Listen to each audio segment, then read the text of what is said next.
안녕하세요. 오늘도 사연 살롱을 찾아주셔서 감사합니다. 저는 얼마 전 제 가장 아픈 상처를 이용해 제 인생을 통째로 삼키려고 했던 괴물 같은 인간을 물리친 사람입니다. 세상에는 정말 다양한 사람들이 있다지만 일반적인 상식을 훌쩍 뛰어넘는 악마 같은 인간을 실제로 겪어본 적은 처음이었네요. 돌이켜 생각해보면 조상신이 도와주셨다고 밖에 생각할 수 없을 정도로 절대절명의 순간에 제 삶을 구원받게 되어 얼마나 다행인지 몰라요. 그 일을 통해 저는 스스로의 마음을 잘 돌보고 항상 그 순간을 감사하는 마음으로 앞으로의 인생을 살아야겠다는 다짐을 한답니다. 제 소개를 먼저 하자면 저는 심리센터에서 아픔을 가지고 오는 청소년들과 상담을 해주는 사람이에요. 제가 이 일을 하게 된 데에는 남모를 사연이 있었는데요. 원래 저는 평범한 부모님과 3살 터울의 오빠가 있는 집에 막내딸로 자랐어요. 오빠와는 가끔 서로 생존이나 확인할 뿐 별 다른 말은 안 하는 요즘 말로는 현실남매 그 자체랍니다. 대학을 졸업한 이후 혼자 사는 저는 새벽이라는 이름의 고양이를 키우고 있어요. 이름을 새벽이라고 지은 이유는 파란색 눈과 회색 털이 너무 예뻐서 그 이름과 잘 어울렸기 때문입니다. 일 때문에 바쁘더라도 한 달에 한 번은 가족들과 만나 식사를 하고 금요일 저녁이면 자주 직장 동료들과 불금을 즐기곤 하고요. 별다른 약속이 없으면 집에서 새벽이와 함께 영화를 즐기는 그런 평범한 생활을 하고 있어요. 새벽이가 다른 고양이들과 다르게 애교가 많고 얌전한 개냥이라 저에게는 둘도 없는 친구죠. 이런 저에게 조금 특이하다면 특이한 점이 하나 있는데 제가 연애를 잘 못했다는 것이에요. 대학교 때 동아리 선배를 3개월 사귀어봤던 거 말고는 남자를 만나본 적이 없었죠. 왜냐하면 저에게는 새로운 사람을 만나는 것이 큰 스트레스이기 때문입니다. 세상에 낯을 가리는 사람은 많지만 저는 그중 유난스럽게도 새로운 만남을 버거워하는 편인데요. 그 이유는 제가 고등학교 때 심한 학교 폭력을 당했었기 때문이에요. 그때 일로 저는 고등학교를 자퇴하고 검정고시를 봐서 대학을 갈 수밖에 없었죠. 그리고 대학을 가서도 제 또래의 아이들을 만날 때마다 극도로 긴장하느라 제대로 동기들과 친해질 수도 없었어요.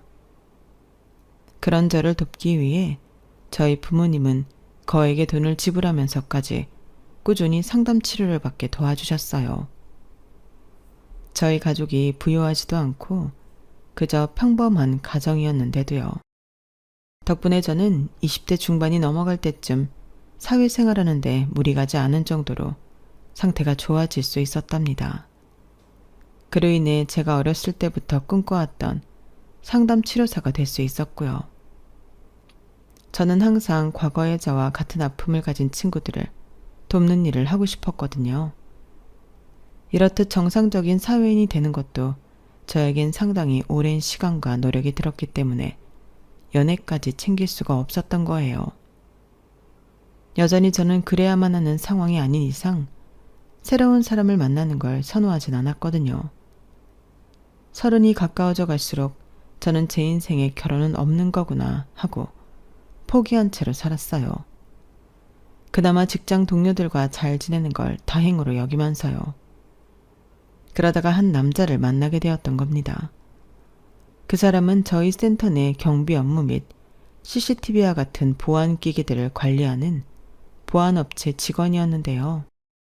늘 저와 마주칠 때마다 인사를 하던 사람이었어요. 항상 먼저 눈을 마주치면서 인사하니 자연스럽게 안면이 트이게 되었고 그렇게 수개월이 지난 뒤에는 조금씩 안부도 묻고 대화도 하게 되면서 친해지게 되었죠. 그 모든 과정이 굉장히 천천히 진행됐기 때문에 새로운 인연을 잘 못 만드는 저도 자연스럽게 그 사람에 대해 알아갈 수 있었어요. 나중에 알고 보니 다른 사람들은 그 사람이 저에게 관심이 있어서 친해지라고 애써왔다는 걸 전부 알고 있었더라고요. 제가 남자친구가 생겼다고 했을 때 직장 동료들은 하나도 놀라지 않고 오히려 왜 그렇게 오래 걸렸냐는 반응들 뿐이었죠. 드디어 사겨? 아, 오래도 걸렸다. 뭐야, 내가 그 사람이랑 사귈 거 알고 있었어? 누가 모르냐? 옛날부터 그렇게 티내고 다녔는데. 뻔히 다른 사람이랑 같이 있어도 너한테만 꼬박꼬박 인사하고 갔잖아. 그래? 나는 계속 같이 식사하자고 해서 그때 나 좋아하나 싶었는데. 야, 그때 우리는 숨 넘어가는 줄 알았어. 참나. 과장님들은 내기도 했다고? 뭐? 내기? 그래, 이번 달에 사기나 다음 달에 사기나 내기하셨다더라. 근데 대부분 내년에 사귀는 데 걸었어. 참나, 나도 눈치 있거든. 뭐래, 너 되게 없거든? 동료들은 저더러 눈치가 없다며 한동안 놀렸지만 어쨌든 좋은 사람을 만나 다행이라면서 저의 연애를 축하해 주었어요. 실제로 그 남자는 정말 괜찮은 남자였어요.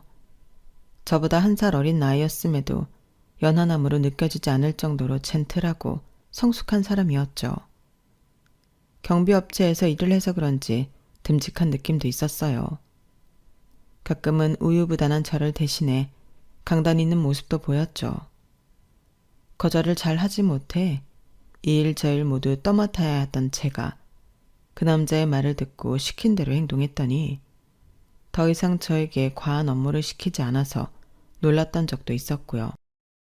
자기 말대로 거절하니까 정말로 그 다음부터는 나를 잘 안 부르셔. 거봐, 내 말이 맞지? 정중하고 예의 있게 말씀드리면 다 된다니까. 내가 말해준 대로 토시 하나 안 틀리고 그대로 말했지. 조금 다르게 하긴 했는데 그래도 버벅거리거나 과하게 웃진 않았어. 다음부터는 내가 한 말 그대로 따라서 해봐봐. 알았지? 시간이 지나면서 저는 점점 더 그 남자에게 의존하는 일이 많아졌고 그 남자는 그런 저를 귀찮아하는 티 하나도 없이 다 받아주었어요. 그뿐만이 아니라 제 과거의 트라우마까지도 전부 품어주었죠. 그러다 보니 저희는 1년 만에 급속도로 깊은 사이가 되었는데요. 제가 알지도 못하는 사이 어느새 그 남자는 하나부터 10까지 제 생활 전부를 진두지휘하고 있었어요. 집에 도착했지? 오늘은 밀가루 먹지 말고 집밥 먹어. 쌀 주문한 거 아직 안 왔는데 밀가루 말고 한식으로 배달시켜 먹을게. 그러게 미리미리 시켜놨어야지. 내가 그런 것들은 떨어지지 않게 늘 미리 준비하라고 했잖아. 알았어, 미안해. 그럼 어떻게 해? 마트에 가서 작은 사이즈라도 얼른 사와. 오늘은 꼭 밥 해 먹어. 알았지? 왜 그렇게까지 해야 돼? 오늘만 배달시켜 먹고 다음엔 집에서 밥 해 먹을게. 내가 시키는 대로 하라고. 넌 내가 왜 그렇게 게을러? 평생 그렇게 살 거야? 평소 잘 지내다가도 어쩌다 한 번씩 제가 그 남자가 하라는 대로 하지 않을 때면 저희는 크게 싸우게 되었고요. 그 남자는 오히려 큰일에는 화를 거의 내지 않았고 작고 일상적인 부분에서 갑자기 크게 화를 내는 경우가 잦았거든요. 처음에는 그 남자의 그런 모습에 놀라기도 하고 상처를 받기도 했어요. 그래서 저도 질세라 언성을 높이면서 싸우곤 했었죠. 하지만 그 남자가 저에게 요구하는 행동은 생활비를 고정하라거나 몸에 나쁜 음식을 먹지 말고 주기적으로 운동을 하라는 등 항상 저를 위해주는 내용들 뿐이었어요. 저도 그걸 알았기 때문에 종국에 사과를 하게 되는 쪽은 언제나 저였죠. 제가 사과하면 그 남자는 언제나 곧바로 화를 풀면서 자신의 의도를 강조했어요. 내가 다 너 잘 되라고 얘기한 거란 말이야. 어? 내가 너한테 시키는 일 중에 나 잘 되라고 말하는 게 하나라도 있어?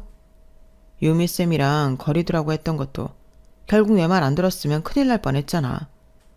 내가 한 말들 나중에 보면 다 옳은 말들 뿐이었잖아. 안 그래? 그 남자가 그렇게 말할 때마다 저는 할 말이 없었죠. 정말로 그 남자의 말이 다 맞다고 생각했기 때문이에요. 심지어 제가 키우는 고양이 새벽이 정기검진 날짜를 그 남자가 시킨 대로 앞당겨 갔다가 하마터면 큰 병이 날 뻔한 걸 초기에 잡을 수도 있었으니까요. 그렇게 저는 그 남자와의 연애를 이어갔고 약 2년간의 연애 끝에 저희는 결혼을 약속하게 되었답니다. 그 남자는 한강이 훤히 내려다 보이는 호텔방에서 장미꽃 잎을 깔아놓고 저에게 로맨틱한 프로포즈를 해주었어요. 정화야, 내가 앞으로 평생 너 안 아프게 지켜줄게. 나랑 결혼해 줄래? 장미꽃 너무 예쁘다. 고마워. 앞으로의 삶에서 나랑 있기만 하면 늘 행복할 거야. 내가 약속할게. 프로포즈 받아줘서 너무 고마워. 아니야, 내가 고맙지. 케이크도 너무 예쁘다. 이렇게 멋진 프로포즈 해줘서 고마워. 저는 기쁜 마음으로 직장 동료들에게 결혼 소식을 알렸는데요. 항상 친하게 지내는 또래 동료들이 5명 있었는데 그중 아무도 결혼을 약속했다는 제 말에 진심으로 기뻐하지 않는 겁니다. 다들 어색한 웃음만 보이며 서로 눈치만 보더라고요. 그 반응에 저도 당황했고 내심 충격이었죠. 5명의 동료들은 머뭇거리다가 곧이어 한 명이 결심한 듯 저에게 입을 열었어요. 저와 특히 친하게 지냈던 지혜라는 친구였죠. 사실 사귄 지 그렇게까지 오래되지 않아서 결혼 얘기가 나올 줄은 몰랐어. 우리가 그동안 생각했던 건데 네 남자친구가 너를 좀 너무 조종하려고 하는 것 같아서 걱정 많이 했었거든. 기분 나쁘게 듣지 말았으면 좋겠어. 우리는 너를 정말 위하는 마음으로 말 꺼내는 거야. 아직 얘기만 오고 간 상황이라면 결혼은 좀 신중하게 생각했으면 해서. 좀 당황스럽네. 2년 넘게 만나면서 남자친구가 그런 사람이었으면 내가 진작에 알았을 거야. 내가 상담 치료사인데 그걸 모르겠어? 너희가 봤을 때는 그래 보였을지라도 둘이 있을 땐 안 그래. 물론 그분이 전형적인 세뇌를 하려고 하진 않았겠지만 옆에서 우리가 볼 땐 네가 남자친구한테 너무 휘둘리는 게 보여서 그래. 건강한 연인 사이면 이렇게까지 하진 않을 텐데 생각했던 적이 여러 번 있었어. 너 지난 여름에도 남자친구가 시켰다고 매일같이 걸어서 출퇴근했다며. 날이 그렇게 더웠는데. 그건 내가 살 빼고 싶다고 그러니까 남자친구가 추천을 해준 거지. 내가 버젓이 카드 찍고 버스 탈 수 있는데 남이 시켰다는 이유만으로 걸어 다녔겠어? 나도 다이어트 하고 싶은 의지가 있으니까 내가 선택한 거잖아. 그래, 우리가 오해했나 보다. 미안해. 아까 얘기했다시피 우리는 네가 행복하길 바래서 말을 꺼내본 것뿐이야. 기분 상했다면 미안해. 마음은 고마워. 그런데 내 남자친구는 내가 더 잘 알아. 남자친구야 너희한테 남이니까 못 믿었더라도 내가 그럴 사람이 아니라는 걸 좀 믿어줬으면 해. 그럼 다행이고 결혼 축하해. 진심이야. 지혜는 저에게 진심으로 축하의 말을 건넸고 다른 동료들도 마찬가지였어요. 하지만 어색한 분위기는 좀처럼 사라지지 않았죠. 동료이자 또래 친구들인 그들이 그렇게 생각한다고 하니 저도 지난 연애를 곰곰이 생각해 보았어요. 하지만 당시엔 아무리 생각해봐도 동료들이 너무 오버한 것 같다는 생각뿐이었죠. 앞으로 제가 주도적으로 결혼 준비도 하고 결혼 이후에도 예비 신랑과 잘 사는 모습을 보여주면 동료들도 마음이 달라질 거라고 생각하고 그 일은 그냥 넘어가기로 했어요. 그리고 주변에 좋은 모습을 보여주기 위해서 열심히 결혼 준비를 해나가기 시작했죠. 남들이 의뢰 그렇듯 저희의 결혼 준비 역시 마냥 평탄하게 흘러가지만 않았어요.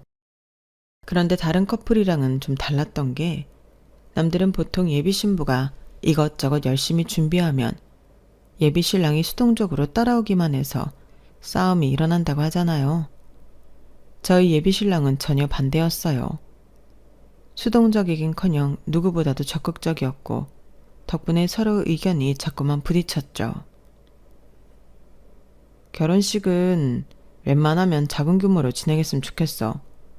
굳이 결혼식 하루를 위해서 큰 돈을 들일 필요가 있어? 차라리 그 돈으로 혼수를 더하는 거, 그런 게 이득이야.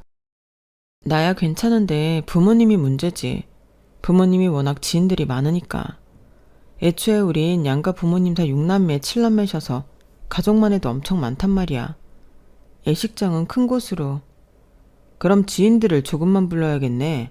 참, 그럼 직장 동료들 다 부르지 마. 괜히 분위기만 어수선해지니까 최소한만 추려서 불러. 특히 지혜씨는 뺐으면 좋겠어. 어떻게 그래, 다 같이 올 텐데.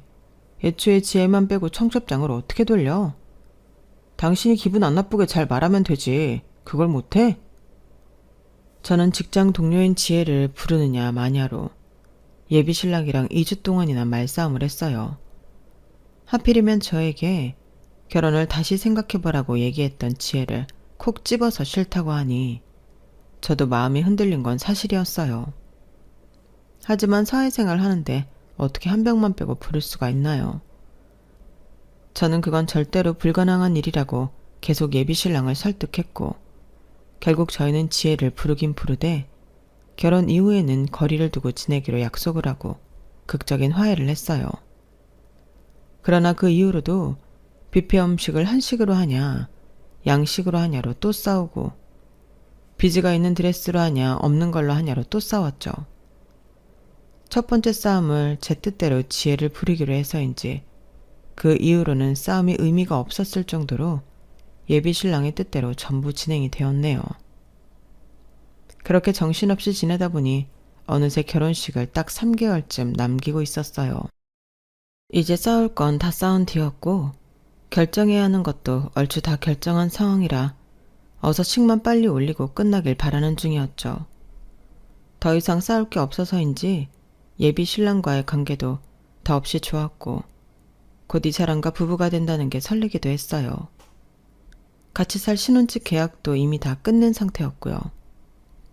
사실상 거의 결혼식이 끝나자마자 이사를 가야 했기 때문에 시간적 여유가 있을 때 처분해야 할 짐은 미리 정리하는 게 좋을 것 같아 자취하던 집에 짐을 정리하고 있는데 그간 구체적으로 이야기하지 않았던 주제가 화두에 오른 거예요.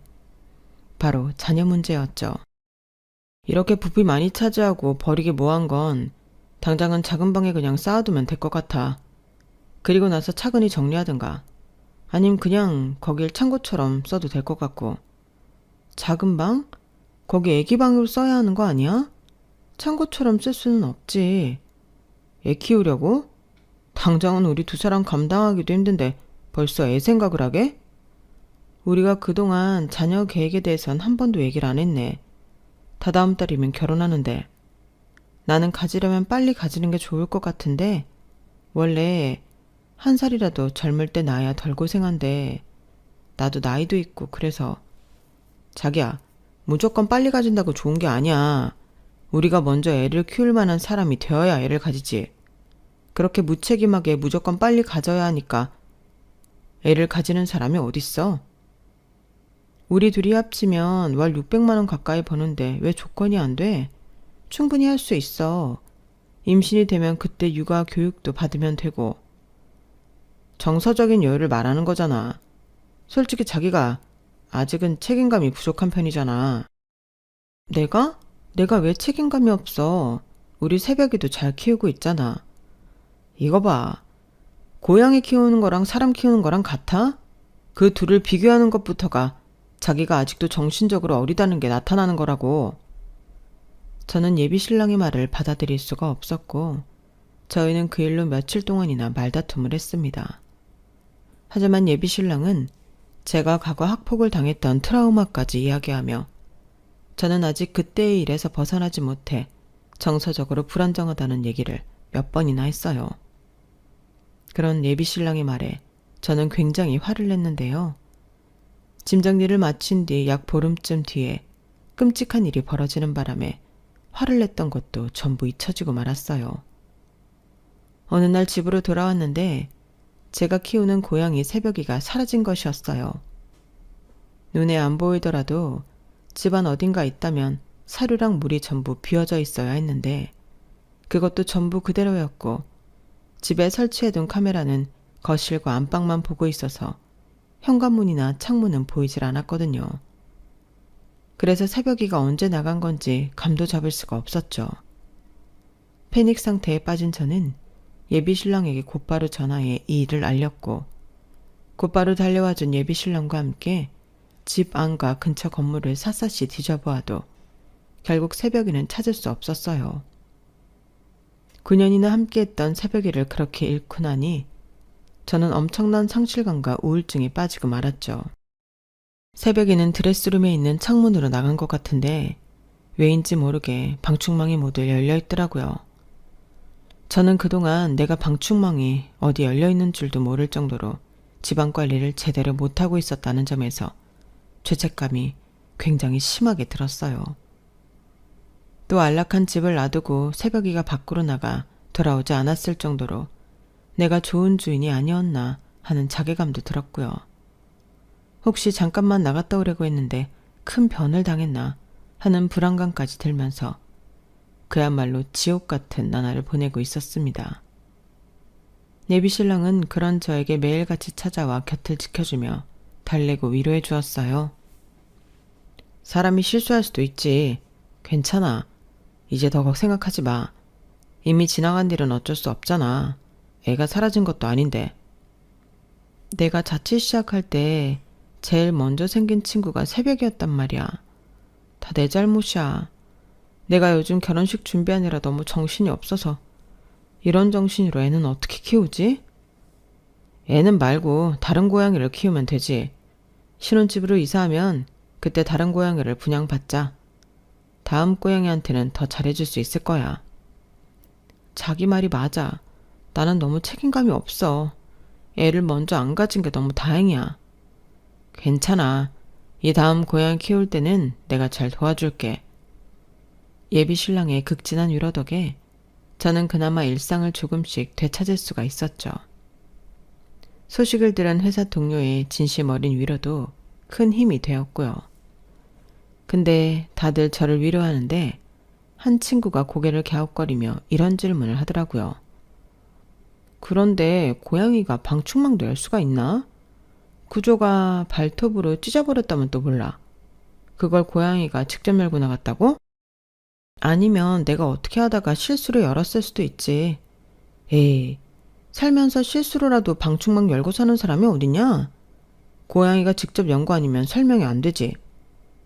제 말이 맞아. 정한 네 잘못은 절대 아닐 거야. 고양이가 직접 열 수도 있지 않을까? 요즘 인터넷에 올라오는 거 보면 고양이들이 막 이불 정리도 하고 도어랑 문도 열던데? 맞아, 그럴 거야. 고양이들 엄청 똑똑해. 전단지 같은 거 붙였어? 이미 방방곡곡 다 붙였지. 그런데 연락이 오는 사람이 없어. 너무 나쁘게만 생각하지 마. 어디선가 잘 살고 있을지도 모르지. 요즘은 막 길고양이한테 밥 주는 사람들도 많은데. 민영이 말이 맞아. 최대한 긍정적으로 생각하고 힘내. 곧 결혼하는데 기운 차려야지. 이제 한 달 남았잖아. 그 사이에 새벽이가 안 들어올까봐 걱정이야. 곧 내가 이사 가니까. 마음이 초조했지만 친구들의 말처럼 결혼식이 한 달밖에 안 남았으니 마냥 슬퍼하고 있을 수만은 없었죠. 저는 계속해서 이사 준비를 하고 결혼식 준비를 하면서 시간을 보냈어요. 결혼식이 코앞에 다가오니 또 이것저것 챙길 게 많더라고요. 축가를 불러주기로 한 지인과도 만남을 가지고 사회자도 정하고 예식 순서에 따른 이것저것을 준비해야 했거든요. 그러다 보니 어느덧 결혼식 날이 다가왔습니다. 저는 전날부터 심장이 쿵쾅거렸죠. 아예 전날부터 예비 신랑과 있다가 다음날 새벽부터 강남으로 이동해 헤어며 메이크업을 전부 받고 또 드레스를 입으러 가고 하루 종일 정신이 없었어요. 예식장 직원들도 돌아가면서 찾아와 별의별 거를 다 물어보고 가고 하객들도 한두 명씩 오기 시작하면서 어느새 인산인해를 이루게 되었어요.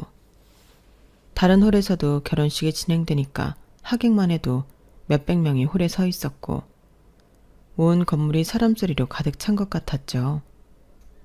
저도 제 하객을 맞이하느라 얼굴 근육에 경련이 올 정도로 웃고 있었는데요.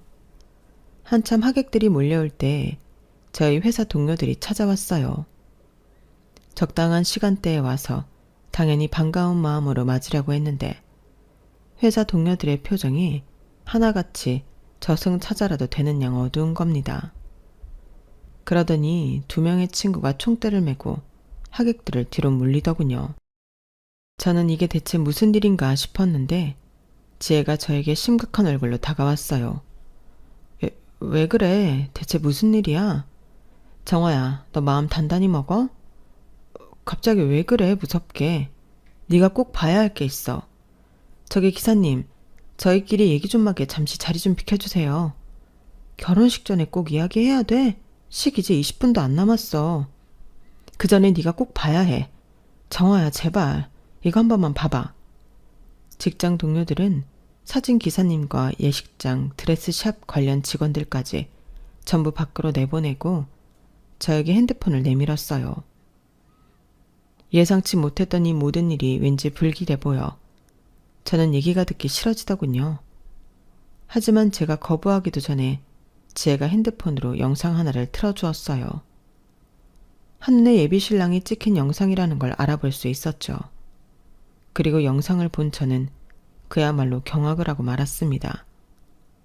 그 영상은 제가 사는 아파트 CCTV 영상이었는데요. 날짜가 바로 제 고양이 새벽이가 사라졌던 그날이었죠. 제 집에서 새벽이 뒷덜미를 잡고 나오는 예비신랑의 모습이 가장 먼저 보였어요. 새벽이는 발버둥을 치고 있었고 예비신랑은 엘리베이터를 타면서 새벽이를 억지로 캐리어에 집어넣더군요. 캐리어를 잠궈버린 예비신랑은 아파트 주차장으로 내려갔어요. 캐리어를 신경 쓰다가 앞을 잘 못 보고 걸어가던 예비신랑은 그 앞에 주차하려던 오토바이와 순간 치일 뻔하더군요. 그런데 예비신랑이 오토바이 운전자에게 말을 거는 듯 하더니 갑자기 고양이가 든 캐리어로 오토바이 운전자의 헬멧을 수차례 내려치는 거예요. 소리가 없는 영상으로 보아도 엄청나게 소리를 지르는 게 느껴질 정도로 예비신랑은 자기 분노를 주체하지도 못하더군요. 마지막으로 사람이 타고 있는 오토바이를 발로 뻥 차버린 예비신랑은 자기 차로 씩씩대며 돌아갔어요.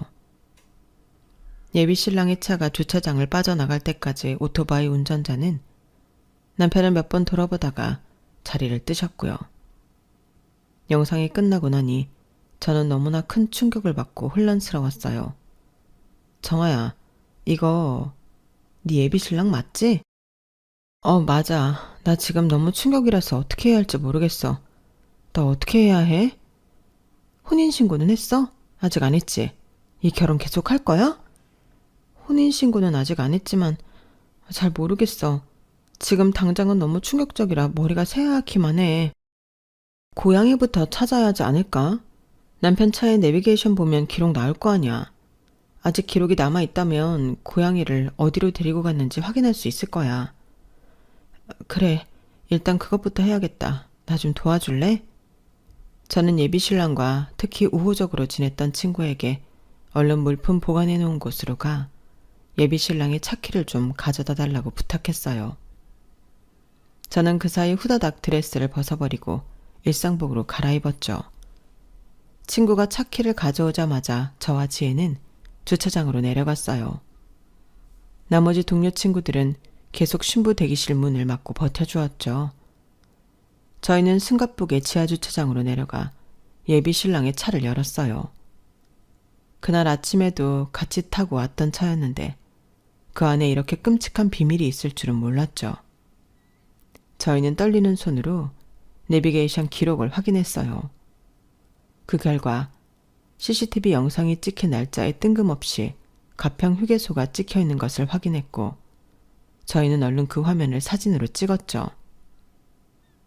이것만 가지고 어떻게 새벽이를 찾아? 가평 휴게소에서 어디로 갔는지 안 나오는데? 블랙박스 영상 보면 되잖아. 이건 남편 거라서 나는 이거 다룰 줄 모르는데 그냥 통째로 가져와. 지금 세세하게 볼 시간 없잖아. 그래, 그냥 뜯어가자. 저는 블랙박스를 통째로 뜯어갔고 다시 지혜와 함께 후다닥 신부 대기실로 올라갔어요. 이미 사회자가 예식이 시작되었다고 안내를 하고 있었고 신부 대기실엔 친구들이 저희를 기다리고 있었죠.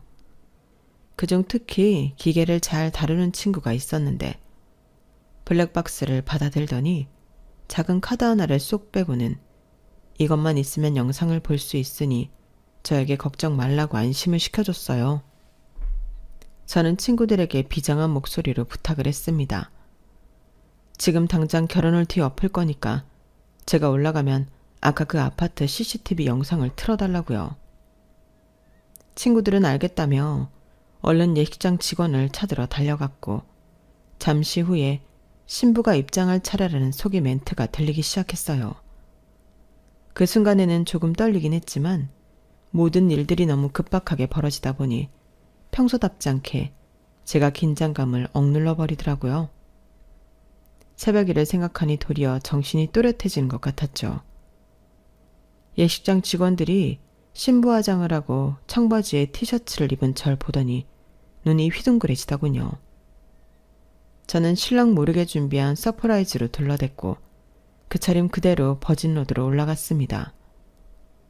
저를 발견한 예식장 안 하객들은 헉 하고 놀라는 소리가 여기저기서 들려왔어요. 사람들의 웅성거리는 소리가 순식간에 퍼졌죠. 예비신랑은 벙찐 표정으로 절 봤다가 이내 굉장히 화가 난 표정으로 절 노려봤어요. 너 지금 이게 뭐 하는 짓이야? 하객들 다 불러놓고. 결혼 뒤집어 엎으려는 짓이다. 왜? 네가 나한테 화를 낼 자격이나 있어? 미쳤어? 지금 우리 부모님도 와 계신데. 그래, 니네 부모님, 가족, 친척분들 다 와 있으니 물어볼게. 넌 대체 뭐가 부족하게 자랐길래 사이코가 됐니? 뭐라고? 사이코? 마치 기다렸다는 듯이 그 순간 친구들이 아파트 CCTV 영상을 틀었어요. 하객들은 영상을 보며 어머, 저거 동훈이 아니야? 하고 바로 예비신랑을 알아보았죠. 이후 예비신랑이 폭력적인 행동을 하는 장면이 나왔을 때 하객들은 깜짝 놀라 웅성거렸어요. 예비신랑은 당황한 듯 귀가 새빨개졌다가 이내 얼음같이 차가운 표정을 짓더군요. 저는 그 순간 그렇게 감정 없이 차가운 표정이 예비신랑의 본 모습이라는 걸 깨달았죠. 예비신랑의 민낯에 치가 떨린 저는 저도 놀랄 만큼 날카로운 목소리로 물어봤어요. 우리 새벽에 어쨌어? 어디로 데려갔냐고. 대체 왜 이런 끔찍한 짓을 저지른 거야? 네가 애를 낳네 어쩌네 개소리를 하니까 그렇지. 고양이에만 정신 팔려서 사는 여자가 뭔 놈의 애를 낳겠다고. 뭐? 고작 그딴 이유로 새벽이를. 그리고 저 오토바이 운전자는 너 저분한테 한 짓 명백히 폭행이고 불법이야. 어떻게 사람한테, 그것도 우리 새벽이가 들어있는 캐리어로 그딴 폭행을 저지를 수가 있어? 너도 족골나고 싶지 않으면 닥쳐. 내가 괜히 그랬어? 네가 계속 세상 돌아가는 거 하나도 모르면서 철딱서니 없이 구니까 그런 거잖아. 내가 나 좋으라고 그랬어? 너 정신 차리게 하려고 그런 거잖아. 너 잘 되라고. 정신이 나갔구나. 지금 나 잘 되려고 한 생명을 버렸다고? 제정신이야? 이딴 식으로 때와 장소 못 가리고 제멋대로 구니까 학교 친구들한테 쳐 맞고 다니긴 하지. 성인이 다 되어서도 친구들한테 좀 맞은 거 가지고 징징거리긴 하고. 정화야, 너는 네가 얼마나 비상식적이고 괴짜인지 몰라? 나니까 너 챙겨주고 살겠다고 한 거지. 결혼식 이딴 식으로 파토 내고 나랑 헤어지면 너 평생 혼자 살 거야? 예비신랑의 입에서 나온 말들은 평소 싸울 때마다 반복했던 똑같은 레퍼토리의 이야기들이었어요. 그전엔 몰랐지만 수많은 하객들 앞에서 그 소리를 들으니 알겠더군요. 제 눈앞에 그 남자는 저를 사랑하는 사람도 아니고 정상적인 사람도 아닌 그냥 사이코 그 자체라는 걸요. 제가 그동안 그 남자에게 놀아났다는 사실을 뼈저리게 깨닫고 부들부들 떨며 한마디도 못하고 있자 그 미친놈은 자기 말이 먹힌다고 생각했는지 선을 넘는 소리를 짓거리기 시작하더군요. 네가 나랑 결혼했으면 그깟 고양이 내가 10마리도 더 사줄 수 있었어. 근데 네가 이렇게 일을 망친 거야. 뇌가 있으면 생각이라는 걸 좀 하라고. 상식적으로 무슨 일을 알게 되었던 결혼식장에서 너처럼 깽판 치는 사람이 어디 있냐? 여기 예식장 비용부터 해가지고 오늘 결혼식에 들었던 비용 전부 다 네가 계산해. 알겠어? 우리 쪽 하객들한테 일일이 찾아가서 사과드리고 너희 부모님도 같이 사과드리라고 해. 특히 우리 부모님한테 말이야. 딸 자식 교육 잘못 시켰으면 부모도 책임을 져야지. 저희 부모님까지 들먹이는 그 인간한테 저는 손에 들고 있던 빈 블랙박스를 있는 힘껏 집어 던졌어요. 놀랍게도 그 인간의 이마에 정통으로 내리꽂히더라고요. 마치 조상신이 각도를 조절해주기라도 했던 것처럼요. 그 인간이 화가 나 저에게 다가오려는데 그 뒤에서 누군가 날라와 그 인간을 발로 차버리더군요. 너무나 완벽한 날라차기였죠. 바로 제 친오빠였습니다. 이 미친 새끼가 어디 뚫린 입이라고 주둥이를 함부로 놀려. 오랫동안 주짓수를 배웠다던 오빠는 널브러진 예비 신랑 위로 올라타 그 사이코를 흠씬 두들겨 패주었어요. 하객들은 그 모습을 구경하는 사람도 있었고 더 이상 보지 않고 나가는 사람도 있었습니다. 아수라장이 된 상황에서 예비 남편만 고통스럽게 비명을 질렀고 저는 얼른 저희 부모님을 모시고 차로 데려다 드렸어요. 평소 서로 교류도 많이 없는 친오빠이지만 그래도 이런 절제절명의 순간에는 가족만한 존재가 없더군요. 저희는 서로 눈빛만으로 소통을 하고 각자의 역할에 충실했거든요. 부모님을 차에 데려다 드리고 와도 오빠에게 깔려있는 예비 신랑에게 저도 다가가 머리털을 몇 움큼 뽑아버렸습니다. 못돼 처먹은 그놈이 만신창이가 되고 나서야 저희는 예식장을 홀가분하게 빠져나올 수 있었네요. 이후 저희는 복잡하고 긴 과정들을 겪어야만 했습니다. 저희 부모님은 당연히 노발대발하시며 그놈을 당장 족치겠다고 화를 내셨고 저는 한참이나 부모님을 진정시켜드려야만 했어요. 예비신랑은 저희 오빠를 폭행으로 감방을 보내겠다며 난리를 쳤지만 예비신랑이 맞은 걸 구경하며 영상을 찍어갔던 수많은 예비신랑 측 하객 중 아무도 영상 증거를 제공해주지 않았다고 해요. 얼마나 평소 인간관계가 좋지 않았으면 그랬을까요?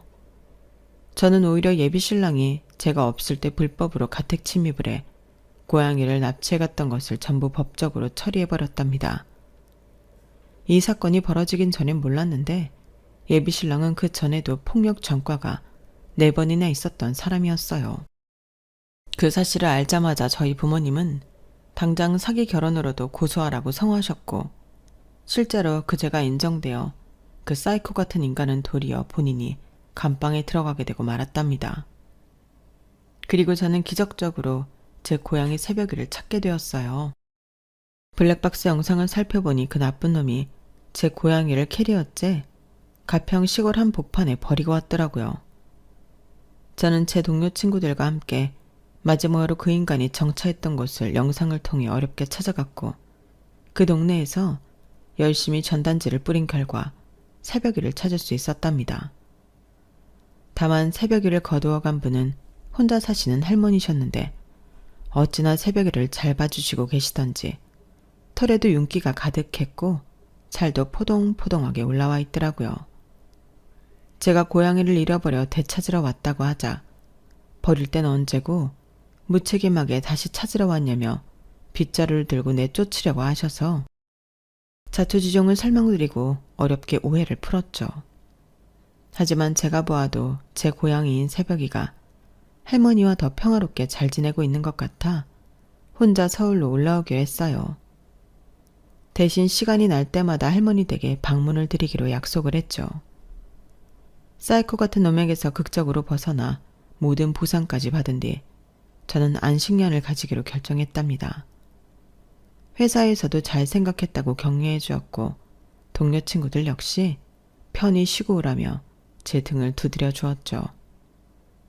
괜히 바른 소리를 했다가 한동안 사이가 멀어질 뻔했던 지혜와는 따로 몇 번 더 만나 사과도 하고 함께 술도 기울이며 그간의 일들을 훌훌 털어내버렸어요. 덕분에 오히려 지금은 세상에 둘도 없는 친구 사이가 되었답니다. 일을 쉬게 된 요즘에 저는 요가 학원을 열심히 다니며 제 몸을 돌보고 명상도 자주 하며 제 마음의 건강에도 신경을 쓰고 있어요. 제가 과거의 트라우마를 다 이겨냈다고 생각했는데 전혀 그렇지 못했더라고요. 제 트라우마를 오히려 이용해서 저를 서서히 세뇌시키고 지 입맛대로 휘두르었던 악마 같은 놈에게 엮일 뻔한 만큼 마음이 유약했구나 깨달았어요. 다시는 그런 일을 겪지 않도록 정신적으로 더 단단한 사람이 되기 위해 책도 많이 읽고 독서 모임도 나가고 그렇게 일상을 보내고 있답니다. 어쩌면 그 사이코를 겪은 뒤 제가 더 성숙한 사람이 될 수 있었던 것도 같네요. 지금까지 저의 이야기를 들어주셔서 감사합니다. 현실에서 만나는 악마들은 책이나 TV에서 나오는 것처럼 명확하게 보여지지가 않고 훨씬 교활한 모습을 띠고 있다는 걸 제 사연을 통해 많은 분들이 아셨으면 좋겠네요. 저는 앞으로도 과거의 아픔은 묻은 채 더욱 단단한 사람이 되기 위해 노력할 겁니다. 이 글을 읽는 분들도 각자의 아픔을 이겨내실 수 있길 바라겠습니다. 감사합니다. 여러분, 사연 댓글에 응원과 현명한 조언 부탁드려요. 좋아요와 구독은 저에게 큰 힘이 됩니다. 오늘도 좋은 일 가득하세요.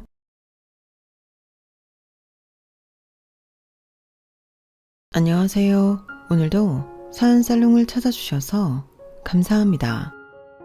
저는 올해 곧 돌이 되는 한 아이의 엄마이자 이혼녀 김하영이에요. 예전에 강주호님이 TV에서 하신 말씀이 있어요. 상남자 최민수 씨와 어떻게 싸우지 않고 지내나는 질문에 자신은 그 순간엔 넘어가는 것 같지만 다 기억해뒀다가 똑같은 상황이 되면 상대방을 제대로 혼내준다고 하셨거든요. 군자의 복수는 10년이 걸려도 늦지 않는다는 말처럼요. 그 말이 정말 인상 깊어서서 저도 그렇게 살아야겠다고 생각했는데 실제로 그런 상황이 와버렸네요. 그래서 오늘 제 이야기를 들려드리려고 해요. 저희 집은 좀 잘 사는 편이에요. 대기업 총수처럼 진짜 부자는 아니지만 대대로 먹고 사는 걱정 안 해도 되는 집안이었거든요. 어릴 때부터 저희 집에는 항상 사람들이 끊이지 않았어요. 베푸는 걸 좋아하시는 부모님 덕분에 나눠 먹는 게 당연하다고 생각하며 자랐죠.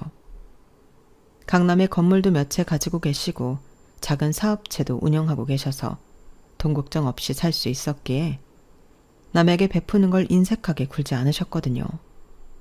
그 성품이 저에게도 고스란히 전달되어서 내가 좀 더 가졌으니 더 쓰는 게 맞다는 생각으로 자랐어요. 마치 물이 높은 곳에서 낮은 곳으로 흐르듯이 자연스럽게 베푸는 게 당연한 일이라고 여겼던 거죠. 하지만 이렇게 살다 보면 그걸 노리고 접근하는 사람들을 만나게 되더라고요. 어릴 땐 그런 걸 구분 못하고 당하기도 했는데 나이가 들면서 사람을 보는 눈이 생겼어요. 이 사람의 마음이 진심인지 아닌지를 무심코 내뱉은 한마디, 행동 하나에서 본심이 튀어나오거든요. 마치 가면이 살짝 벗겨지는 순간처럼요. 그런 게 느껴지면 당연히 거리를 뒀고 지금 주변에 남은 친구들은 저에게 2번 사면 한 번은 사려고 하는 사람들이에요. 그게 얼마든 마음이라고 생각하기에 관계가 유지될 수 있다고 생각해요. 서로 주고받는 게 있어야 진짜 우정이라고 생각하거든요. 그런 점에서 남편은 저에게 꽤 높은 합격점을 받은 사람이었어요.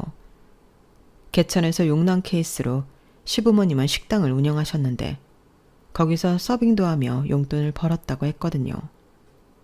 그래서 돈의 귀함을 알았고 제가 돈이 많다고 해도 쉽게 버는 게 아니라는 마인드를 가지고 있었어요. 그 말을 들었을 때 아, 이 사람은 다르구나 하는 생각이 들었어요. 처음 친구 소개로 만났을 때 정말 신선한 충격이었어요. 카페에서 마주 앉은 그 순간이 아직도 생생해요. 강남에서 오래 사셨다면서요? 첫 마디부터 우리 집이 돈이 많다는 걸 알고 있다는 듯이 말하더라고요. 순간 아, 이 사람도 그런 사람인가? 하며 경계심이 올라왔어요. 속으로 또 시작이네 하면서 말이에요. 맛집 많이 알겠어요. 맛있는 곳 안내해 주시면 감사의 의미로 제가 저녁 사겠습니다. 그런데 이렇게 자연스럽게 이어지는 거예요. 보통 잘 산다고 하면 사달라거나 강남 맛집은 당연히 비싸다는 인식으로 꺼리는 사람들이 많은데 말이에요. 그 순간 제 마음속 경계심이 살짝 누그러지는 걸 느꼈어요. 저 솔직히 말씀드리면 한 달에 400 조금 넘게 벌어요. 또래에 비해선 많은 편이지만 하영 씨 눈엔 안 차실 수 있는데 제가 없는데 있는 척하는 건 아니라고 생각해서요. 우리 그 선에서 데이트하면 안 될까요? 심지어 자신의 경제 사정까지 솔직하게 털어놓더라고요. 그 모습이 너무 신선했어요. 보통 남자들은 어떻게든 허세 부리며 여자 마음 얻으려하는데 자신의 경제 사정이 우리 집에 비해 모자라다는 걸 처음부터 인정하고 시작한다는 점에서 모든 것이 좋아 보였거든요. 그래서 세상에 이런 남자도 있구나 싶었어요. 정말 진심으로 좋아하는 것 같았고 결혼까지 무난하게 이뤄졌죠. 그때만 해도 그의 진짜 속내를 알 리가 없었으니까요. 부모님 역시 그의 성실함을 마음에 들어 하셨어요. 천생연분인지 결혼 후 한 달 만에 임신하면서 그는 더 바빠졌거든요.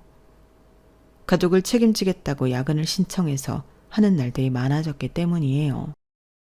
저는 영어학원 선생님이었는데 임신으로 입덧이 심해져서 일을 그만두고 쉬게 되었어요.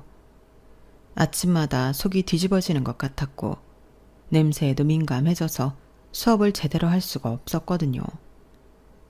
그런 저와 뱃속의 아이를 생각해서 책임감 있게 일을 더 열심히 하는 남편을 보며 결혼 정말 잘했다 생각했어요.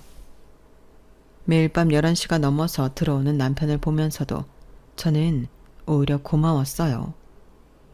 다른 신혼 부부들처럼 신혼여행도 제대로 못 가고 신혼집에서 로맨틱한 시간을 보내기보다는 입덧하는 아내를 위해 묵묵히 일하는 남편이 너무 대견했거든요.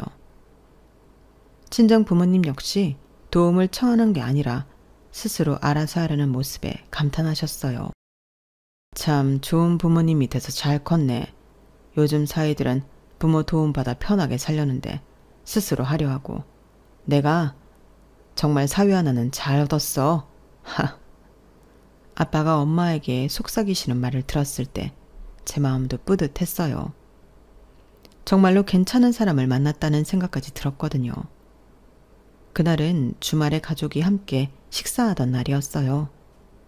친정 식당에서 모처럼 온 가족이 들러앉아 있었는데 제가 입덧이 많이 나아져서 식욕도 돌아온 상태로 오랜만에 맛있는 식사 자리였네요.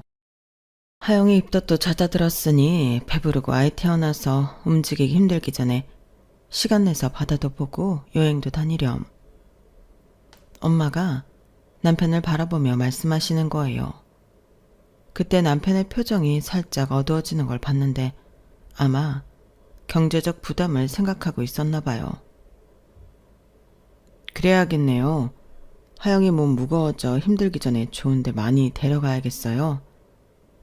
남편이 그렇게 말하며 핸드폰을 들여다보더니 이내 밝은 표정으로 돌아왔어요. 주말에 우리 바다 보러 가자. 부산 KTX 예약했어. 그런데 아빠가 의아하다는 표정으로 물어보시더라고요. 차가 있는데 왜 번거롭게 기차를 타?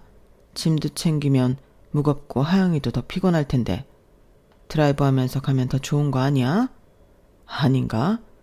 요즘 젊은 사람들은 기차 여행을 더 좋아하나? 그때 남편이 조금 당황하는 것 같았지만 금세 웃으며 대답했죠. 아, 제 차가 너무 오래되어서 장거리 다니기엔 위험할 것 같아서요. 하영이가 홀몸도 아니고 임신까지 했는데 가족을 생각하면 안전한 게 좋죠. 제 차는 저 혼자만 급할 때 타는 게 맞는 것 같아요. 그 말을 들은 순간 아빠의 표정이 확 달라지더니 눈에서 하트가 발사되는 것처럼 표정을 숨기지 못하셨는데 이렇게 생각이 깊구나. 우리 딸을 정말 사랑하는구나. 둘 중 하나이지 싶은 표정과 눈빛이었거든요. 그럼 안 되지. 당장 차 바꿔야겠는데. 아빠가 갑자기 일어서시면서 남편을 바라보셨어요. 아니에요, 아버님. 저희가 알아서 할게요. 지금 당장은 못 바꾸겠지만 제가 더 열심히 노력하면 아기 태어나기 전엔 작아도 새 차로 바꿀 수 있을 거예요. 남편이 당황하며 손사리를 쳤지만 아빠 마음은 이미 정해진 상태였죠. 무슨 소리야? 우리 하영이랑 손자 태우고 다닐 차가 그래서 되겠어? 지금 당장 같이 가자. 그렇게 아빠는 괜찮다는 남편을 반강제로 데리고 평소 아빠가 자주 가던 외제차 매장을 찾았어요. 저는 임신 중이라 집에 있었는데 2시간 만에 돌아온 아빠와 남편의 표정이 대조적이라 아직도 생생하게 기억나요. 아빠는 뿌듯한 표정이었고 남편은 뭔가 복잡한 표정이었거든요. 집에 와 물으니 이렇게 단번에 좋은 차를 뽑아주실지 몰라서 너무 당황해서 고맙다는 소리도 제대로 못한 것 같다고 아직도 얼떨떨한 듯 말하더라고요. 아빠가 바로 계약하고 온 차는 벤츠 C클래스였는데 남편에게는 꿈의 차였을 거예요. 그날 밤 남편이 말했거든요. 이런 차를 언제 타보나 했는데. 그 말을 들으면서 저는 마음이 따뜻해졌어요. 그때만 해도 그의 진짜 속마음을 알 리가 없었으니 열심히 책임감을 가진 남편과 그를 이뻐하는 친정아빠의 모습들이 감사하고 또 감사할 따름이었네요. 그렇게 한 달 뒤 예약했던 차가 나왔어요. 저는 배가 불러서 잘 못 움직이니까 남편 혼자 차를 인수받았는데 생각보다 막 좋아하지 않는 것 같았어요. 시승을 하고 와서도 표정이 그렇게 밝지 않더라고요. 보통 남자들이 새 차, 그것도 벤츠를 받으면 신이 나서 이것저것 만져보고 자랑하기 바쁠 텐데 남편은 오히려 무거운 표정이었어요. 왜 그래? 마음에 안 들어? 제가 물어보니까 남편이 한숨을 쉬며 말하더라고요. 아니야, 차는 정말 좋아. 근데 이런 거 받아도 되는지 모르겠어. 무슨 소리야? 다 큰 자식인데 부모 덕 바라는 것 같아서 마음이 편하지 않아.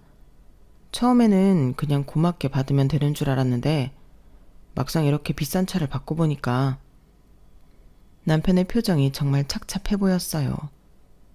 그 모습을 보면서 저는 오히려 더 기특했어요. 받을 수 있을 때 받겠다고 하지 않고 오히려 부담스러워하는 게 진짜 좋은 사람 같았거든요. 그러면 더 잘하면 되는 거 아니야? 제가 남편의 어깨를 토닥이며 말했어요. 당연히 부모는 자식에게 더 좋은 걸 주고 싶지 않겠어? 더군다나 임신한 딸이랑 손자를 생각하면 당연한 거지. 그렇긴 한데 당신은 내 뱃속 아이에게 그런 마음 들지 않아? 나중에 우리 아이가 커서 필요한 게 있으면 해주고 싶지 않을 것 같아? 그러자 남편의 표정이 환해지더라고요. 그렇네. 내가 너무 생각이 짧았나 봐. 아버님 어머님이 우리를 위해서 주시는 건데 고맙게 받아야겠다. 그러니까 그 대신 부모님께 더 잘해드리면 되는 거야.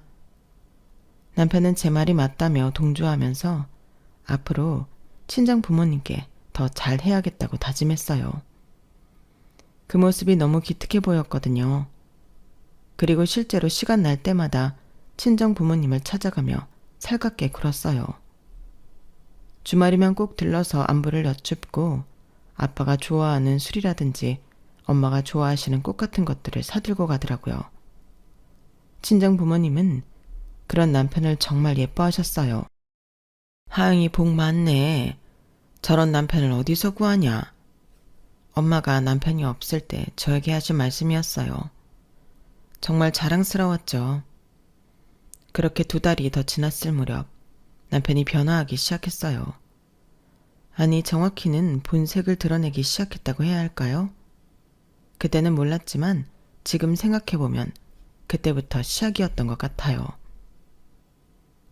아이 방을 만들어야겠는데 남편이 핸드폰으로 이것저것 쇼핑하면서 중얼거리더라고요.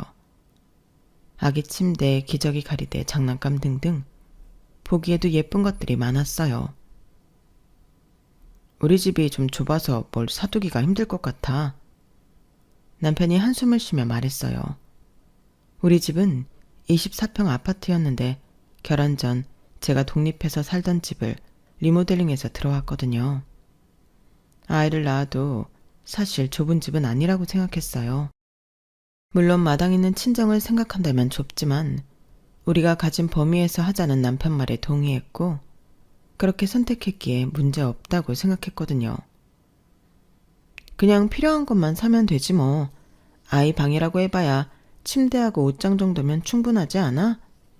제가 그렇게 말했지만 남편은 뭔가 불만족스러운 표정이었어요. 그런데 그때는 남편이 아이를 위해 더 좋은 환경을 만들어주고 싶어 하는 거라고 생각했어요. 그주 주말에 부모님을 만나 식사하면서 남편이 슬쩍 화제를 꺼내더라고요.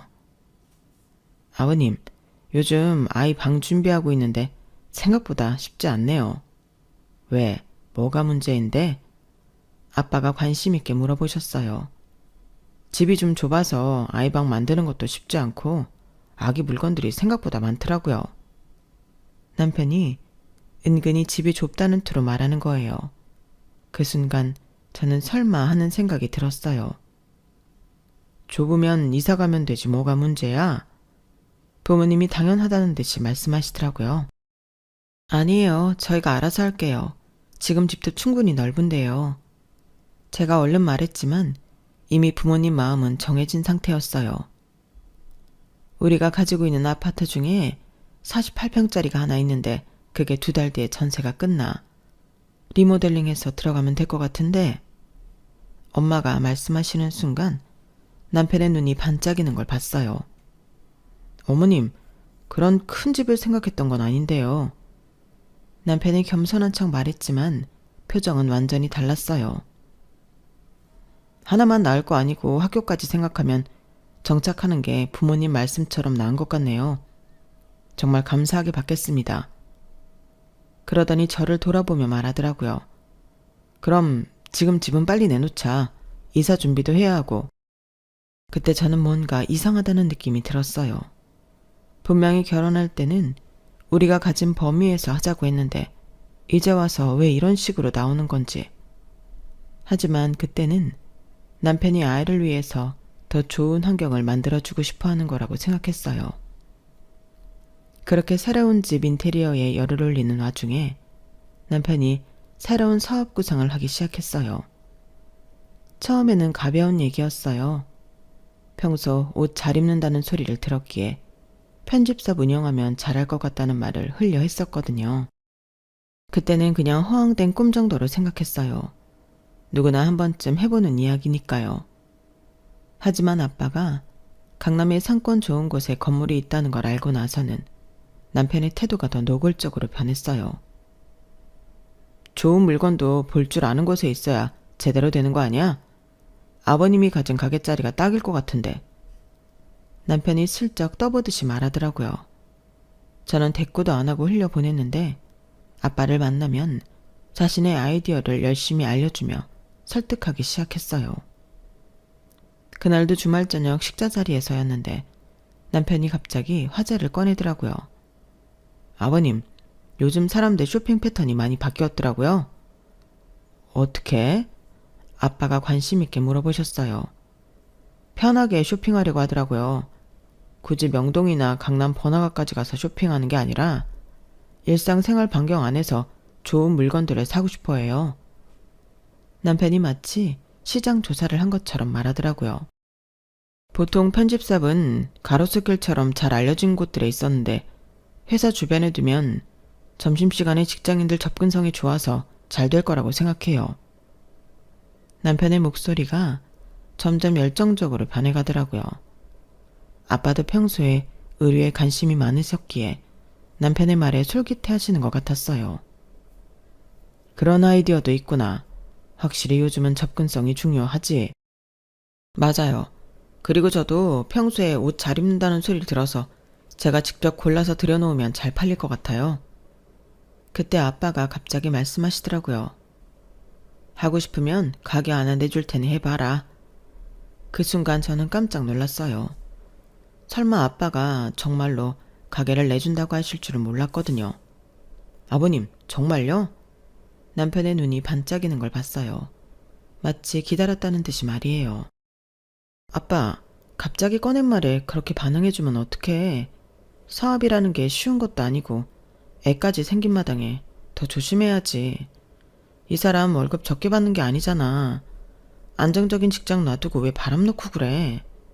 당신 나 못 믿어? 우리 부모님 식당 하잖아.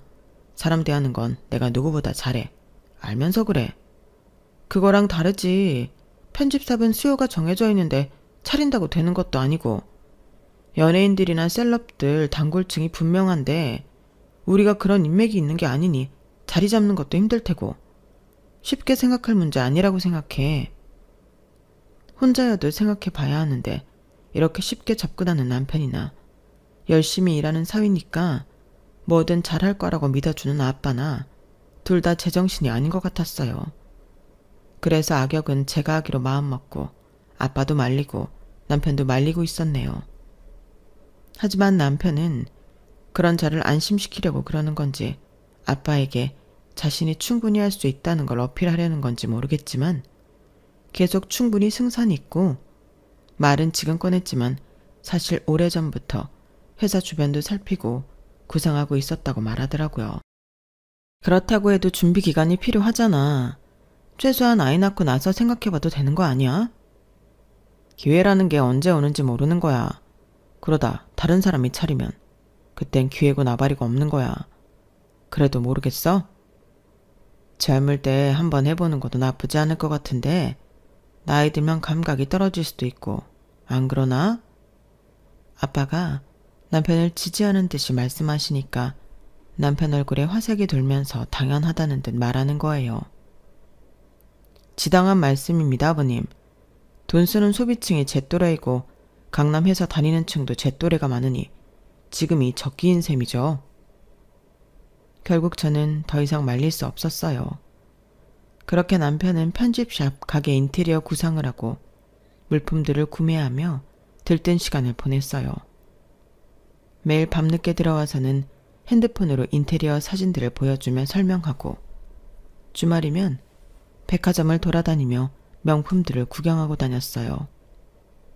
그 모습을 보면서 저는 복잡한 심정이었는데 회사 일을 열심히 하는 사람이 자기 일은 한다니까 밤새는 줄 모르며 빠져드는 모습이 보기 좋았지만 다른 한편으론 불안했거든요.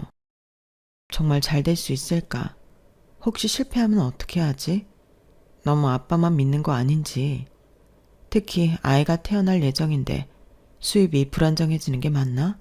하는 생각들이 머릿속을 맴돌았던 거죠. 하지만 그때는 남편이 정말 성공하고 싶어 하는 것 같았고 부모님도 지지해 주시니까 잘 될 거라고 긍정적으로 생각하기로 했었네요. 모든 게 갑자기 이루어진 게 정신없던 저는 마음을 비우고 있었어요. 남편이 발견한 진실을 알고 있으면서도 모르는 척 연기를 해야 했거든요. 그런데 남편은 오히려 더 적극적으로 변했어요. 하영아, 가장이 되는 책임감이 이렇게 클 줄 몰랐어. 앞으로 우리가 더 잘 될 거라는 걸 확신해. 남편이 매일 밤 저에게 말하며 마치 저를 세뇌시키려 했어요. 자신이 얼마나 가족을 위해 열심히 하고 있는지, 앞으로 얼마나 잘 될 것인지에 대한 이야기를 끊임없이 늘어놓았죠. 그 모습을 보면서 저는 정말 뻔뻔하다는 생각밖에 안 들었어요. 그렇게 시간이 흘러 들어갈 집 인테리어가 끝나고 이삿날이 되었어요. 그새 배가 많이 불러왔고 여름이라 몸이 무거워져서 저는 움직이기가 힘들었어요. 여보 미안한데 나는 못 움직이겠으니까 알아서 해줘. 남편은 편집샵을 준비한다며 이미 사직서를 낸 상태였기에 시간이 충분했어요. 알았어. 걱정하지 마. 내가 다 알아서 할게. 그렇게 저는 친정에 가 있었어요. 짐을 다 싸고 나는 친정으로, 남편은 이사갈 집으로 출발했죠. 그런데 1시간 뒤 남편에게서 전화가 왔어요. 여보, 지금 큰일 났어. 남편의 목소리가 급박했어요. 왜? 무슨 일인데? 우리가 들어가야 하는데 이미 이사 온 사람이 있다고. 무슨 일이야? 그 말을 듣는 순간 저는 속으로 웃음이 나왔어요. 드디어 시작되는구나 싶었거든요. 아, 그거 우리 집 아니니까 당연한 거지. 저는 담담하게 말하며 전화를 끊었어요. 남편이 다시 전화했지만 받지 않았죠. 그러자 30분 후 남편이 직접 친정으로 찾아왔어요. 이게 무슨 소리야? 아버님이 우리 주신다고 했는데 우리 집이 아니라니. 남편이 어이없다는 표정으로 소리쳤어요. 부모님도 갑작스러운 상황에 당황하셨죠. 내가 당신과 함께 있을 때는 우리였겠지만 내가 나와 함께 있지 않기로 결정한 지금은 우리가 아니지. 그러니까 우리 집이 아니고. 저는 차분하게 말했어요. 남편은 그 말을 이해하지 못하는 것 같았어요. 알아듣기 쉽게 말해. 대체 무슨 소리야? 남편이 언성을 높이기 시작했죠. 그러자 저는 더 이상 참을 수 없었어요. 세상이 우습지. 그 큰 집을 날로 먹으려 했어? 제가 비웃으며 말하자 남편의 표정이 싹 굳어졌어요. 뭔가 잘못됐다는 걸 직감한 것 같았거든요. 사실 48평 아파트는 원래부터 제 명이었어요. 아버지가 제 결혼 전에 나중에 네가 살 집이라며 미리 증여해 놓으신 거였는데 남편은 그 사실을 모르고 있었던 거죠. 그리고 인테리어가 끝나자마자 저는 친구에게 전세를 준 상태였어요. 그 친구는 부모님과 살고 있었는데 결혼하면서 더 큰 집이 필요했거든요. 강남은 부담스러워서 다른 지역을 보고 있었는데 제가 우리 집에 들어오라고 한 거였어요. 물론 이 모든 계획은 남편이 모르는 상태에서 진행된 거였죠. 남편은 그제서야 뭔가 심상치 않다는 걸 느끼는 것 같았어요. 하지만 아직 제가 모든 걸 알고 있다는 것까지는 모르는 상태였죠. 그래서 더 당황스러워했던 것 같아요. 하영아, 이게 무슨 일이야? 아버님이 분명히 우리 주신다고 하셨는데?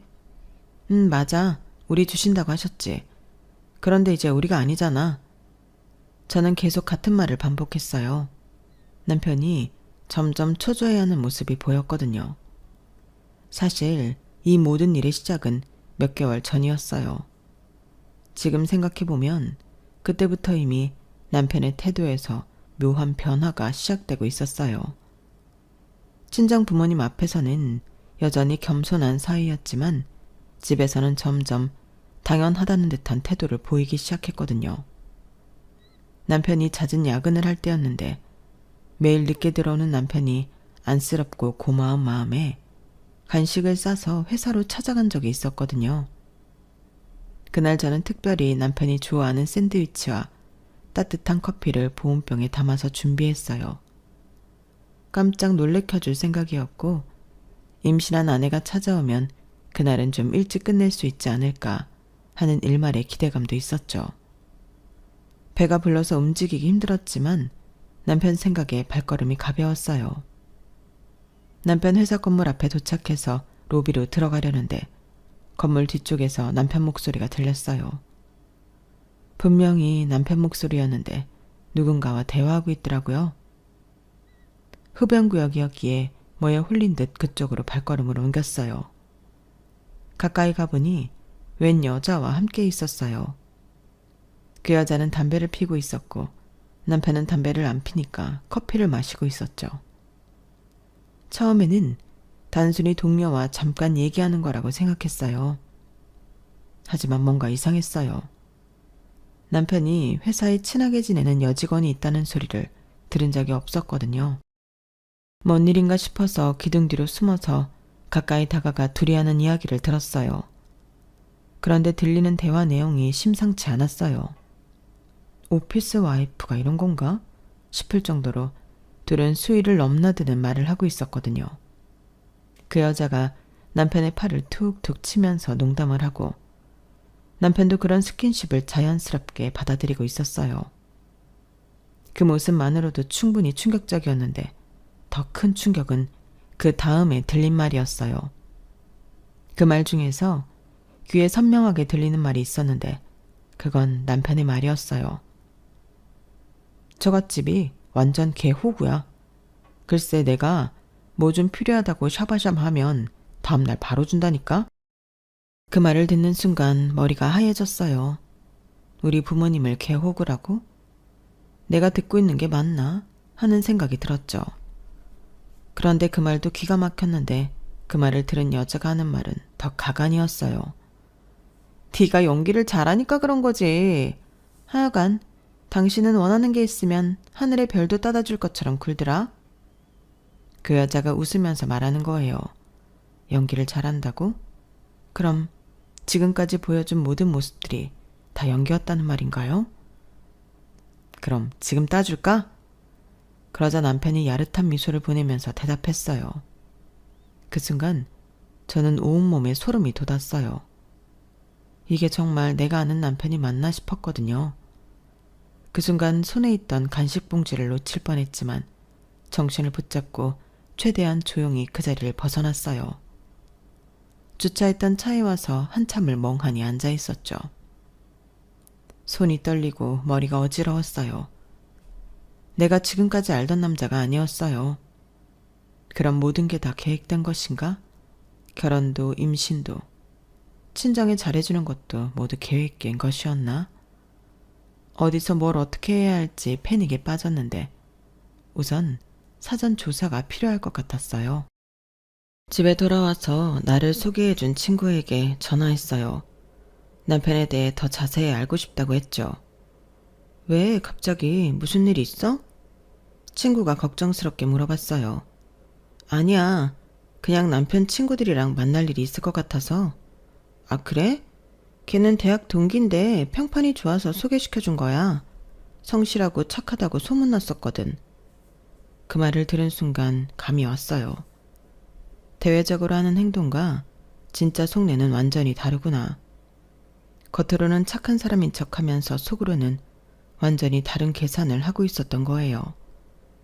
그래서 그 실체를 낱낱이 까발려주겠다고 속으로 다짐하고 판을 깔기 시작했던 거예요. 이제 더 이상 당하고만 있을 수는 없었거든요. 사실 남편이 그렇게 당황한 건 당연했어요. 의외로 순수하게 제 함정에 말려들었거든요. 저는 남편의 허세 부리는 속성을 정확히 파악하고 있었어요. 남편이 아기방을 만들려고 할 때 저는 일부러 이런 말을 했어요. 아, 그런데 민지네는 어떤 제품들을 샀는데 정말 좋다더라. 특히 그 원목 아기 침대랑 수입 기저귀 가리대.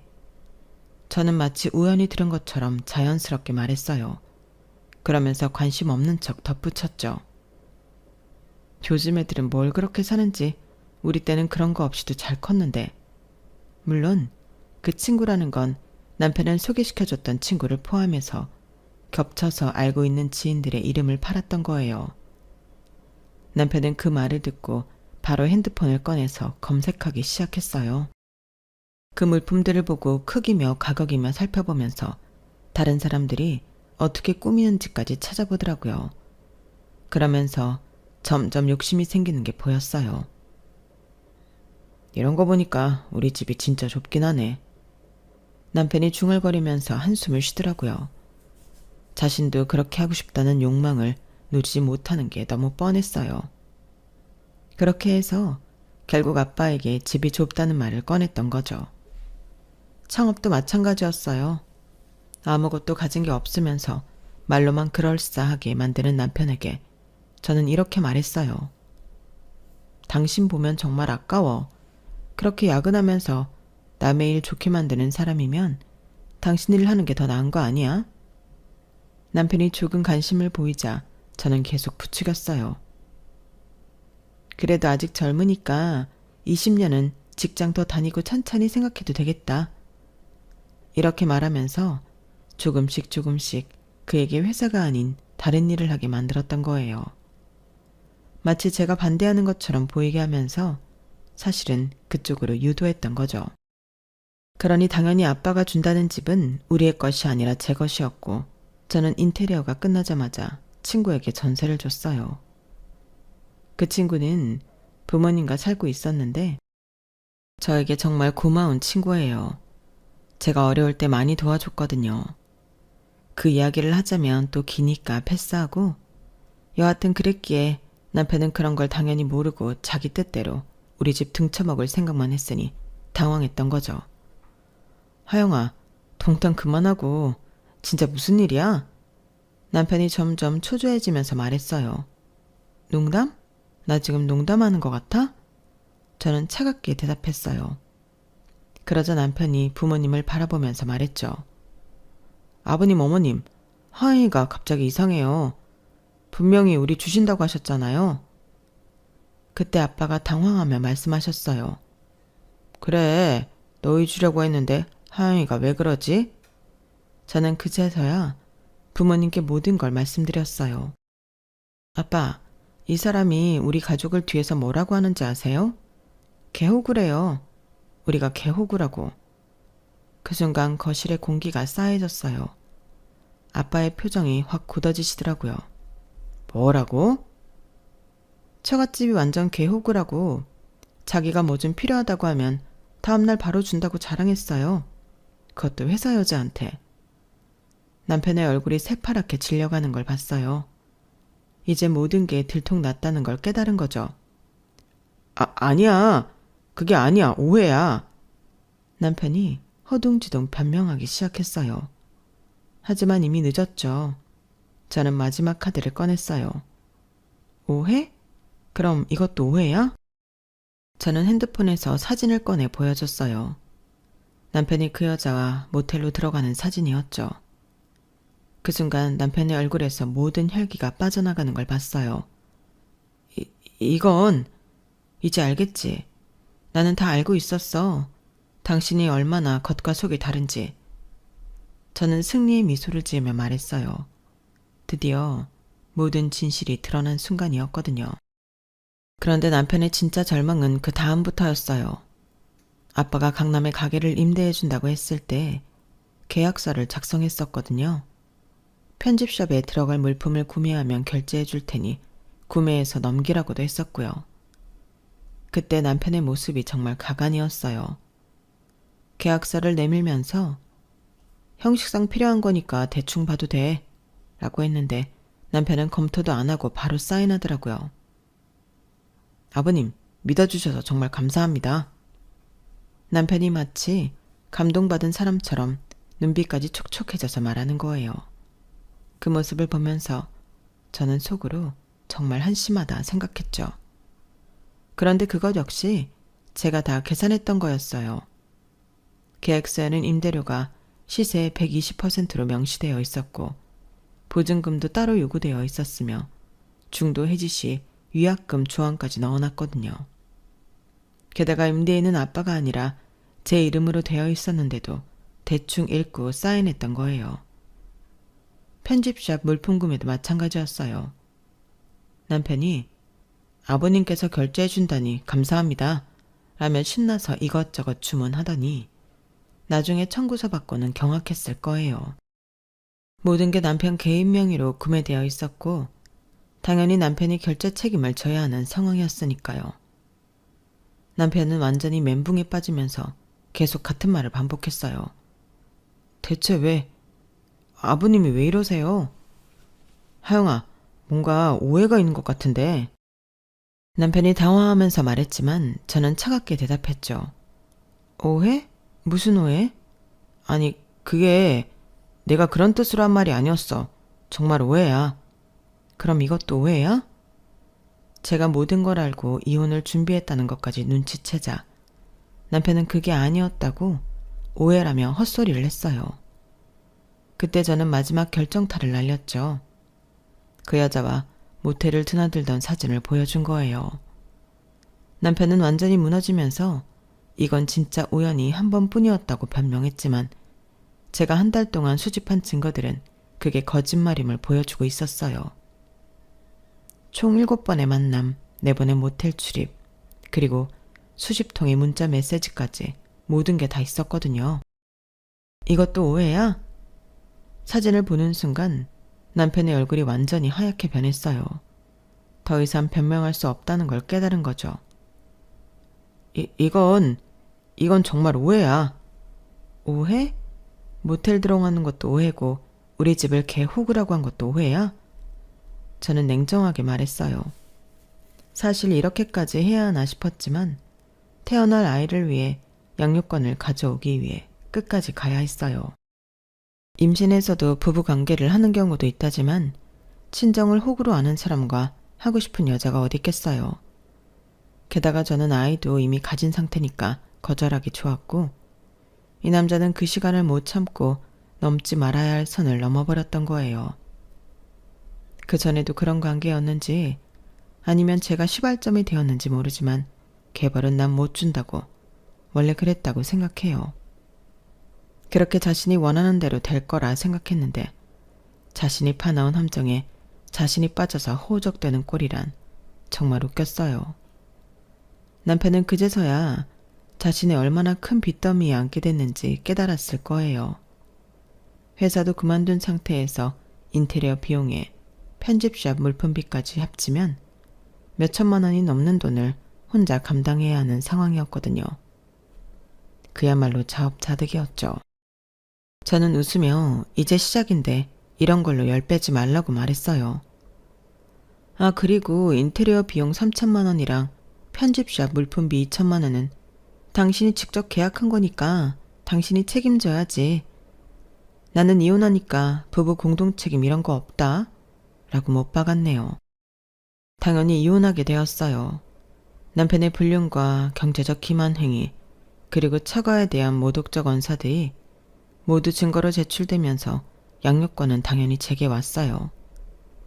위자료도 받았지만 애초에 남편이 가진 게 없었기에 큰 액수는 아니었어요. 하지만 중요한 건 내 아이를 지킬 수 있다는 것이었거든요. 법원에서도 남편의 행태를 보고 양육권을 주는 것에 대해 전혀 망설임이 없었다고 했어요. 임신한 아내를 두고 불륜을 저지르고 처가를 호구로 여기며 경제적 이득을 취하려 했다는 점에서 인격적 결함이 명백합니다. 양육권은 당연히 모에게 가야 합니다. 담당 판사가 한 말이었어요. 특히 개호구 발언을 녹음한 파일은 법정에서 남편에게 매우 불리하게 작용했어요. 다가가면서 분위기가 심상치 않다고 느꼈던 전 핸드폰 녹음기를 켰었는데 그게 도움이 되었던 거죠. 남편은 그 말을 듣고 절망적인 표정을 지었는데 그제서야 자신이 얼마나 큰 실수를 했는지 깨달은 것 같았죠. 남편이 그 여자와 만나는 장면은 사실 여러 번 목격했어요. 처음 발견한 후 확실한 증거를 위해 한 달 정도 더 지켜본 거였거든요. 사진은 남편이 사무실에서 늦게 나와 그 여자와 함께 모텔로 들어가는 모습을 촬영한 것이었어요.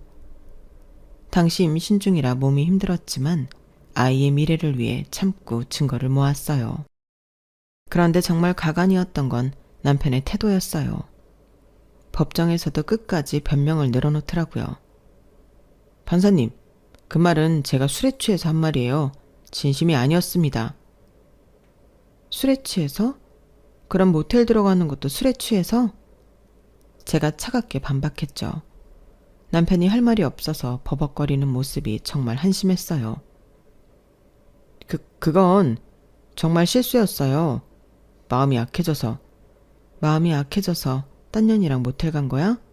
그럼 나는 뭐야? 임신해서 못 움직이는 호구? 그 순간 법정 안이 조용해졌어요. 그때 남편 변호사가 감정에 치우쳐서 하는 말이라고 제 말을 무마시키려 했지만 저희 변호사가 그럼 모텔 출입도 감정에 치우쳐서 한 행동인가요? 라고 반박하니까 남편 변호사도 남편도 꿀먹은 벙어리처럼 아무 말도 못하고 있더라고요. 남편은 빚이 늘고 회사에는 가지도 못하게 되었어요. 제가 그 여자한테도 소송장을 날리면서 회사를 그만두게 되었고 그 회사 근처로도 못 가게 되었기 때문이에요. 남편이 하는 일을 자세히 말하지 못했던 건 워낙 바닥이 좁아서 말하면 눈치채시는 분들이 생기기 때문이었는데 그랬기에 취직은 꿈도 못 꾸고 빚은 늘었어요. 더 웃긴 건 남편이 그 상황에서도 제게 연락을 했다는 거예요. 하영아, 우리 다시 한번 생각해보자. 아이 때문에라도. 아이 때문에? 아이 때문에 이혼하는 거야. 내 아이가 거짓말쟁이 아빠 보면서 클 수는 없거든. 제발 한 번만 용서해줘. 내가 정말 잘못했어. 용서? 그러기엔 너무 멀리 온 것 같지 않아? 마음에도 없는 소리 하지 말고 꺼져. 너란 인간이랑 이런 전화하는 시간도 아까우니까. 그렇게 철저하게 외면당하는 건 저뿐만이 아니었죠.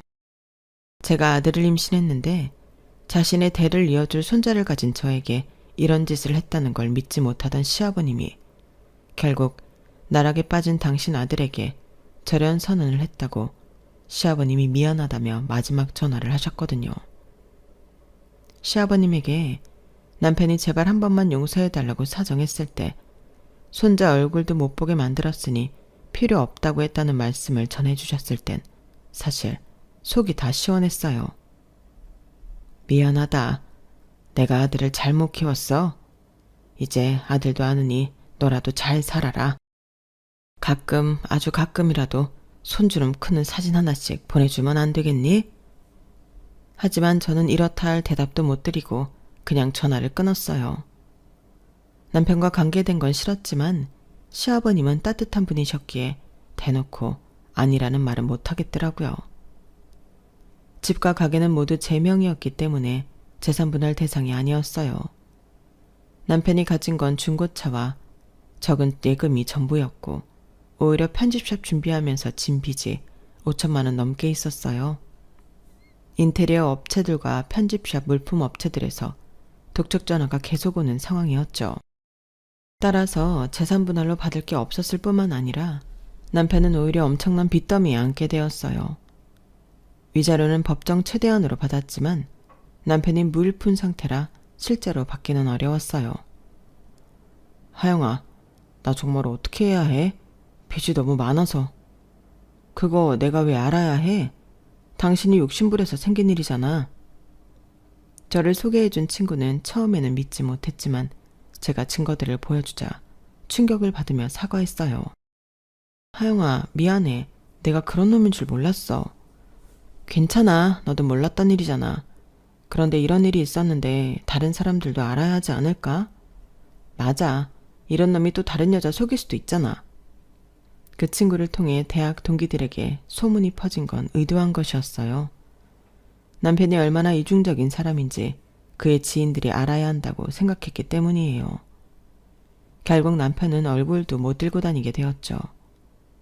양육비는 남편의 소득이 불안정해져서 받기 어려운 상황이 되었지만 어차피 친정에서 경제적 지원을 해주고 있어서 큰 문제는 없었어요. 법원에서는 남편이 안정적인 직장을 구하면 양육비를 지급하라고 판결했지만 현실적으로 받기는 어려운 상황이었죠. 아이를 낳고서 친정 부모님의 전폭적인 지지 아래 영어학원을 다시 시작했어요.